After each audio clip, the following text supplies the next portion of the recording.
नारायणं नमस्कृत्य नरं चैव नरोत्तमं देवीं सरस्वतीं व्यासं ततो जयमुदीरयेत्। महाभारत के अनुशासन पर्व की कथाएं। दान पात्र पुरुषों की परीक्षा और स्त्री रक्षा के विषय में देव शर्मा तथा विपुल की कथा। युधिष्ठिर ने पूछा, पितामह, दान का पात्र कौन होता है? अपरिचित पुरुष का या बहुत दिनों तक अपने साथ रहा हुआ अथवा दूर देश से आया हुआ, इनमें से किसे पात्र समझना चाहिए? भीष्म जी ने कहा, युधिष्ठिर, इनमें से कोई कोई अपनी क्रिया के कारण दान का पात्र होता है और कुछ लोग अपने मौन व्रत के कारण। जो मनुष्य यज्ञ करने या गुरु दक्षिणा आदि देने के उद्देश्य से सब कुछ दान कर देने के लिए किसी वस्तु की याचना करता है, वह भी दान का पात्र है। कुटुंब के मनुष्यों को कष्ट न देकर ही दान करना चाहिए। जिनके भरण पोषण का भार अपने ऊपर है, उनको कष्ट देकर दान करने वाला मनुष्य अपने को नीचे गिराता है। इस प्रकार जो पहले से परिचित नहीं है या जो बहुत दिनों तक साथ रह चुका है अथवा जो दूर देश से आया हुआ है, इन तीनों को ही विद्वान पुरुष दान पात्र समझते हैं। युधिष्ठिर ने पूछा, पितामह, किसी प्राणी को पीड़ा ना पहुँचे और धर्म में भी बाधा ना आने पावे, इस प्रकार दान देना उचित है। किंतु पात्र की यथार्थ पहचान कैसे हो, जिससे उनको दान करने से बाद मन में पश्चाताप न हो? भीष्म जी ने कहा, बेटा, ऋत्विक, पुरोहित, आचार्य, शिष्य, संबंधी, बांधव, विद्वान और दोष दृष्टि से रहित पुरुष, ये सभी पूजनीय और सम्माननीय है। इनके विपरीत बर्ताव करने वाले पुरुष सत्कार के योग्य नहीं है। अतः खूब सोच विचार कर योग्य पुरुषों की परख करनी चाहिए। अक्रोध, सत्य भाषण, अहिंसा, इंद्रिय संयम, सरलता, द्रोह और अभिमान का अभाव, लज्जा, सहनशीलता और मनोनिग्रह, ये गुण जिनमें स्वभावतः दिखाई दें और कोई बुराई ना जान पड़े, वे दान और सम्मान के उत्तम पात्र हैं। जो पुरुष बहुत दिनों तक अपने साथ रहा हो, वह भी दान का पात्र है, तथा जो तुरंत आया हो, वह परिचित हो या अपरिचित, दान और सम्मान पाने के योग्य है। वेदों को अप्रामाणिक मानना, शास्त्र की आज्ञा का उल्लंघन करना और सर्वत्र अव्यवस्था फैलाना अपने ही विनाश का कारण है।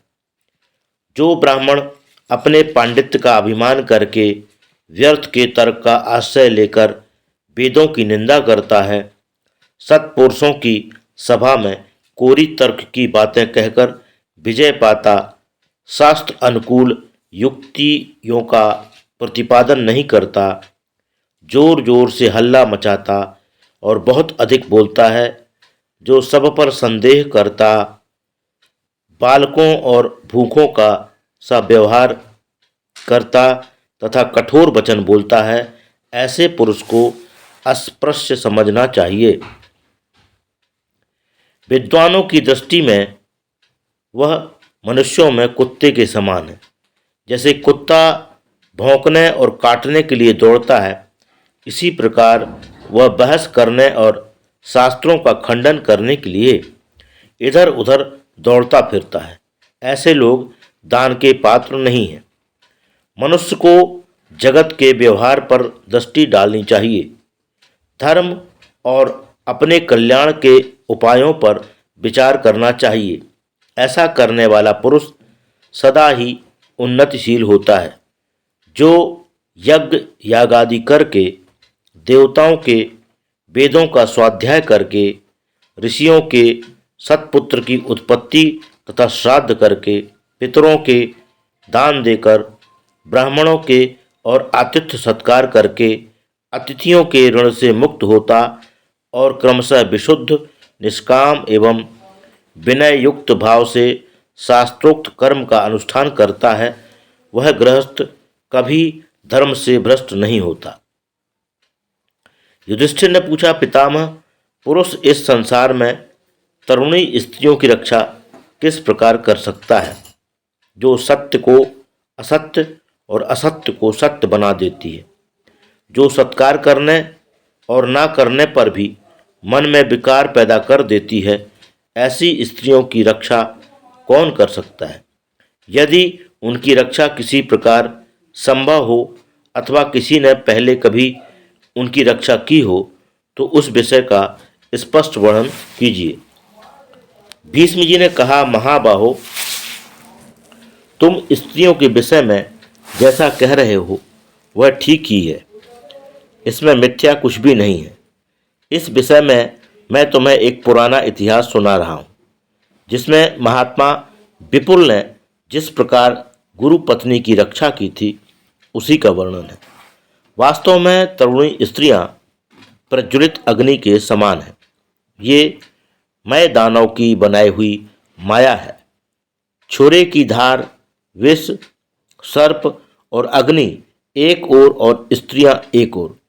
प्राचीन काल की बात है, देव शर्मा नाम से प्रसिद्ध एक महान सौभाग्यशाली ऋषि थे। उनके रुचि नाम की एक स्त्री थी जो इस पृथ्वी पर अद्वितीय सुंदरी थी। उसका रूप देखकर देवता, दानव और गंधर्व भी मतवाले हो जाते थे। इंद्र तो उस पर विशेष रूप से आसक्त थे। महामुनि देव शर्मा स्त्रियों के चरित्र से भली भांति परिचित थे और यह भी जानते थे कि इंद्र बड़ा ही पर स्त्री लंपट है, इसलिए वे अपनी स्त्री की यत्नपूर्वक रक्षा करते थे। एक बार उनके मन में यज्ञ करने का विचार हुआ। उस समय वे सोचने लगे, यदि मैं यज्ञ में लग जाऊं तो मेरी स्त्री की रक्षा कैसे होगी। फिर मन ही मन उसकी रक्षा का उपाय निश्चित कर उन महातपस्वी ने अपने प्रिय शिष्य विपुल को, जो भृगु गोत्र में उत्पन्न हुआ था, बुलाया और उससे इस प्रकार कहा, बेटा, मैं यज्ञ करने जाऊंगा, तुम मेरी स्त्री रुचि की बलपूर्वक रक्षा करना, क्योंकि देवराज इंद्र सदा इसे प्राप्त करने की घात में लगा रहता है।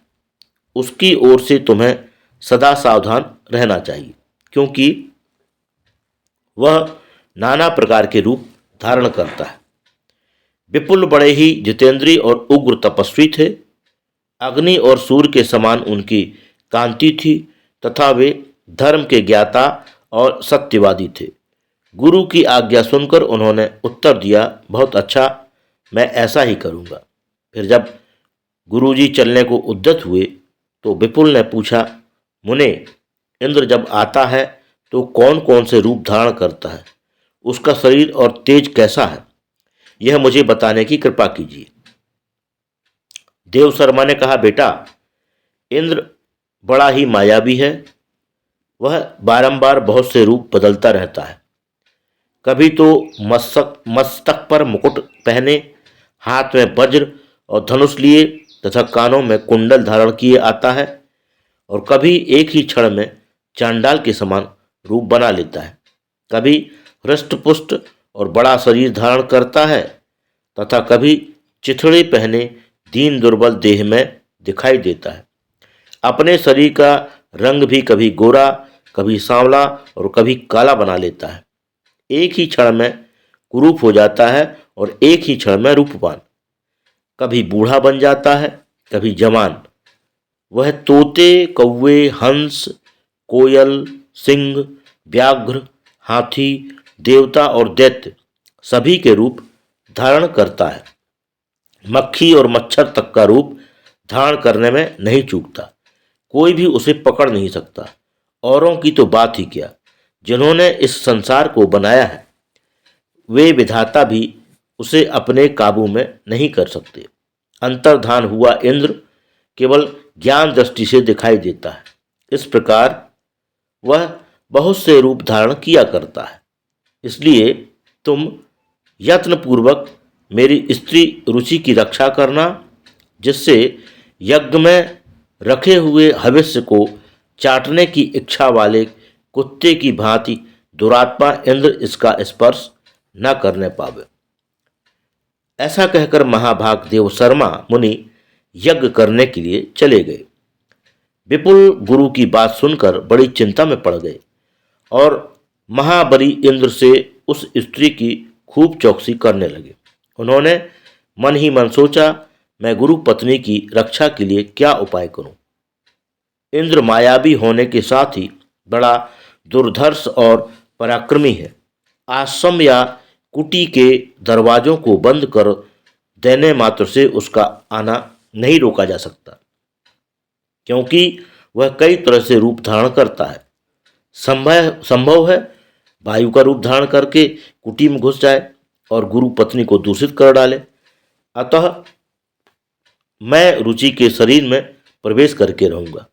पुरुषार्थ से इसकी रक्षा नहीं की जा सकती, क्योंकि इंद्र बहुरूपिया है। योग बल के द्वारा ही मैं रुचि की उससे रक्षा करूंगा। अपने सूक्ष्म अवयवों से मैं इसके प्रत्येक अवयवों में प्रवेश करूंगा। यदि ऐसा कर सका तो यह मेरे द्वारा एक आश्चर्यजनक कार्य होगा। जिस प्रकार कमल के पत्ते पर पड़ी हुई जल की बूंद उस पर निर्लिप्त भाव से स्थिर रहती है, इसी प्रकार मैं भी अनासक्त भाव से गुरु पत्नी के भीतर निवास करूंगा। मैं रजोगुण से मुक्त हूँ, मेरे द्वारा कोई अपराध नहीं हो सकता। जैसे राह चलने वाला बटोही कभी किसी सूनी धर्मशाला में ठहर जाता है, इसी प्रकार मैं भी सावधान होकर गुरु पत्नी के शरीर में निवास करूंगा। इस तरह धर्म पर दृष्टि डाल वेद शास्त्रों पर विचार कर और अपनी तथा गुरु की प्रचुर तपस्या को ध्यान में रखकर विपुल ने गुरु पत्नी की रक्षा का उपयुक्त उपाय ही निश्चित किया। इसके बाद रुचि के पास बैठकर उन्होंने तरह तरह की बातों में उसे लगा दिया। फिर अपने दोनों नेत्रों को उसके नेत्रों की ओर लगाया और अपने नेत्र की किरणों को उसके नेत्र की किरणों के साथ जोड़ दिया तथा उसी मार्ग से आकाश में प्रविष्ट होने वाली वायु की भांति रुचि के शरीर में प्रवेश किया। तत्पश्चात वे छाया की भांति अंतर्हित होकर किसी प्रकार की चेष्टा न करते हुए गुरु पत्नी के शरीर को निश्चेष्ट करके स्थित हो गए और जब तक उनके गुरु यज्ञ समाप्त करके घर न आ गए तब तक इसी भांति उनकी रक्षा करते रहे। फिर इसी बीच में एक दिन दिव्य रूपधारी इंद्र यह सोचकर कि यही रुचि को प्राप्त करने का ठीक अवसर है, वहां आया और अत्यंत सुंदर लुभावना रूप धारण कर आश्रम में घुस गया। वहां पहुंचकर उसने देखा कि विपुल का शरीर चित्रलिखित की भांति निश्चेष्ट पड़ा है और उसके नेत्र स्थिर हैं तथा दूसरी ओर मनोहर कटाक्ष वाली चंद्रमुखी रुचि बैठी हुई है। रुचि ने भी जब इंद्र को उपस्थित देखा तो सहसा उठने का विचार किया। उनका सुंदर रूप देखकर उसे बड़ा आश्चर्य हुआ, मानो अब वह पूछना ही चाहती थी कि तुम कौन हो। विपुल ने उसकी उठने की इच्छा देख योग बल से उसको बेकाबू कर दिया, जिससे वह हिल डुल न सकी। तब देवराज ने बड़ी मधुर वाणी से उससे कहा, सुंदरी, मैं देवताओं का राजा इंद्र हूँ और तुम्हारे ही लिए यहाँ तक आया हूँ। तुम्हारा स्मरण करने से कामदेव मुझे बड़ा कष्ट दे रहा है, इसी से तुम्हारे निकट उपस्थित हूँ। अब देर न करो, समय बीतता जा रहा है। इंद्र की यह बात गुरु पत्नी के शरीर में बैठे हुए विपुल ने भी सुनी और उन्होंने इंद्र को देख भी लिया, किंतु उनके द्वारा स्तंभित होने के कारण रुचि इंद्र को कोई उत्तर न दे सकी। गुरु पत्नी का आकार देखकर विपुल उसका मनोभाव ताड़ गए थे, इसलिए उन्होंने योग द्वारा बलपूर्वक उसे नियंत्रण में रखा और योग संबंधी बंधनों से उसको समस्त इंद्रियों को बांध दिया। योग बल से मोहित रुचि को निर्विकार देखकर इंद्र को बड़ी लज्जा हुई। उन्होंने फिर कहा, सुंदरी आओ। यह सुनकर वह उन्हें कुछ अनुकूल उत्तर देना ही चाहती थी कि विपुल ने उसकी वाणी में उलटफेर कर दिया। उसके मुंह से सहसा निकल पड़ा, अरे तुम्हारे यहाँ आने का क्या प्रयोजन है? परवश होने के कारण यह उदासीनतापूर्वक वचन कहकर रुचि बहुत लज्जित हुई और वहाँ खड़े हुए इंद्र का मन भी उदास हो गया। उन्होंने रुचि के भाव परिवर्तन को लक्ष्य किया और दिव्य दृष्टि से जब उसकी ओर देखा तो उसके शरीर के भीतर बैठे हुए विपुल मुनि दिखाई पड़े। दर्पण में स्थित प्रतिबिंब की भांति रुचि के हृदय में रहकर घोर तपस्या में संलग्न हुए मुनि को देखकर इंद्र कांप उठे। सांप के डर से उनका सारा बदन थर्रा गया। तब महातपस्वी विपुल भी गुरु पत्नी का शरीर त्याग कर अपने शरीर में आ गए और भयभीत इंद्र से बोले, पापी, तेरी बुद्धि बड़ी खोटी है। तू सदा इंद्रियों के अधीन रहता है। अब देवता और मनुष्य अधिक काल तक तेरी पूजा नहीं करेंगे। इंद्र, क्या तू उस दिन की बात भूल गया जब गौतम ने तेरे संपूर्ण शरीर में भग का चिन्ह बनाकर तुझे जीवित छोड़ा था?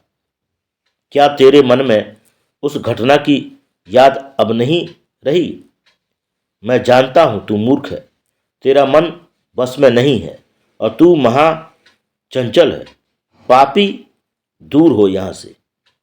जैसे आया है वैसे ही लौट जा। मैं इस स्त्री की रक्षा कर रहा हूँ। मुझे तेरे ऊपर दया आती है, इसलिए अपने तेज से तुझे भस्म करना नहीं चाहता। किंतु मेरे बुद्धिमान गुरु बड़े भयंकर हैं। यदि वे तुझे देख पावेंगे तो क्रोध से उद्दीप्त हुए नेत्रों द्वारा अभी भस्म कर डालेंगे।